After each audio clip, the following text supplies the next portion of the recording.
Richard Rainwater is the stellar financier of our generation. Very, very few things Richard did in his life didn't really work out well. It was just a question of how well did they work out. Were they 100X? Were they 5X? But a lot of X's. The art of the deal, Donald Trump, excuse me, Richard Rainwater.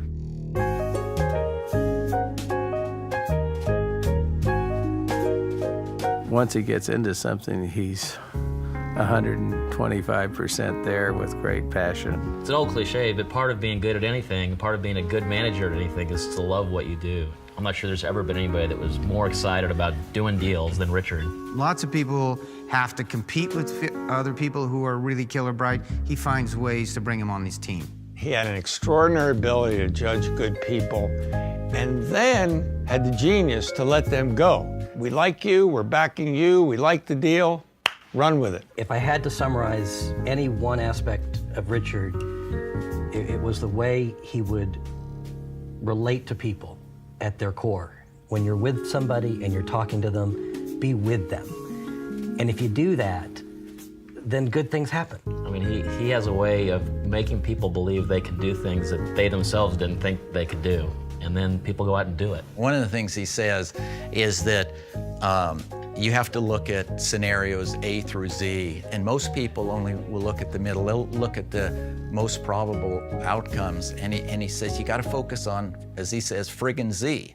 Z is the one where it's the big returns. Richard would say A leads to C, and that could compromise F, but if we do L, the deal will work. And he was always right. He had another saying: the first criteria we have for investing money is to never lose money. The second criteria is to pay attention to the first criteria. Richard would always say, wherever there's chaos, there's opportunity. When everybody's running away from an opportunity, this is where the chaos is. There's got to be a nugget in here somewhere. And when the tide turns, not only will we have found something very interesting, but the appreciation potential will be huge. He brought to the job every day, or at least every day I witnessed it, a sort of a whimsy and a joy about what he was doing. And when we first bought this office building in Fort Worth that we owned, we rented a whole floor from ourselves, but we only needed like a third of the floor. We had Frisbee games, we had golf courses, we'd take, kids' bowling toys and have bowling contests. I mean, Richard would spontaneously burst in your office at 2 in the afternoon and say, okay, we're having a bowling tournament over on the other side of the office now. Everybody was there who was working on very serious things, but he had a way of just making sure everybody was part of the family and at any given moment would have to drop things and enjoy life a little bit. I always stay in New York at the Regency Hotel, and I ask him to come over for breakfast. So there's Henry Kissinger at this table and James Robinson of American Express at this table, all up in their three-piece suits. Richard shows up in a baseball cap and a t-shirt. He was just there for breakfast. So there's nothing about appearances that's important to Richard. It's only about results. Richard has never sought self-recognition or aggrandizement. For the balance of his career, nobody knew who Richard Rainwater was.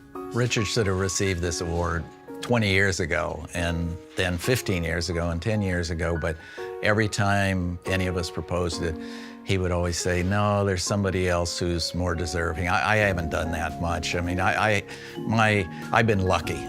The Arbuckle Award is designed to inspire people by example, and I think Richard's example is one that inspires all of us. The decision as to who would get the award this year, once Richard said he would do it, that was the easiest decision ever made by the Stanford Business School. I mean, look at his business history and look at the people that he's been working with. And these friendships have lasted for this 40 years, which I think is something all of us would say is probably one of the most valuable things, if not the most valuable thing, we got out of our degree at Stanford Business School. From a personal standpoint, my life's been tremendously enhanced by knowing Richard. He's definitely a life enhancer for those people that he comes in contact with. Richard, in creating companies and doing all these deals, brought great opportunity to so many people. I don't suspect there's anyone who contributed more and helped Richard more than Richard helped them. That's truly a great accolade.